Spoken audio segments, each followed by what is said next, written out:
I went ahead and I've been pretty much using the iPhone 12 Pro as my main device for the last couple of weeks now. And since it first came out, I've been using it as my primary device. I didn't switch back to another phone or anything. And what I can tell you is that for the most part, I've had a pretty decent experience with this phone.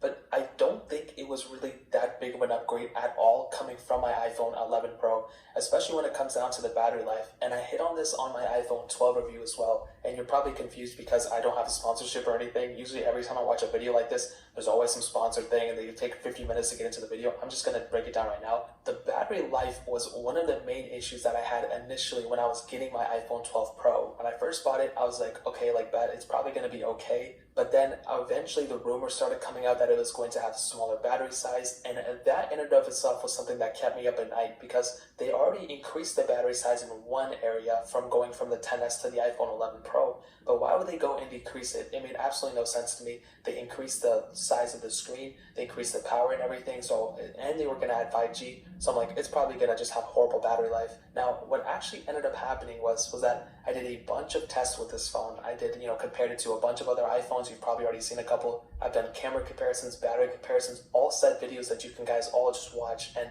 I pretty much saw that my battery was actually on paper better than what I was testing against my iPhone 11 Pro and iPhone 11 and iPhone XS and all those other iPhones that have bigger battery sizes than this one. And it even beat my iPhone XS Max, which I was very surprised about. But I pretty much came down to the conclusion that it was an artificial, decrease in battery life on these older iPhones. Because iOS 14 came out, and that has been all across the board worse battery life. And I didn't even notice it until I eventually switched my main device, my iPhone 11 Pro at the time, and I updated to iOS 14. And I was noticing I was ending my day at like 20%, even less than that, when I would normally end the day off at like 50%. So that was a huge difference in my opinion. Now with this phone, iOS 14 was optimized for this device. So when I was doing that test, I saw that pretty much it was beating all those other phones. It didn't beat any of my Android phones except my Galaxy S8, which was very weird. My Galaxy S9 outperformed this thing too, which, says something. But on top of that, right now, with the first 2 days of me using the phone, it was pretty much okay. And then the first week or two, I was like, all right, that's fine.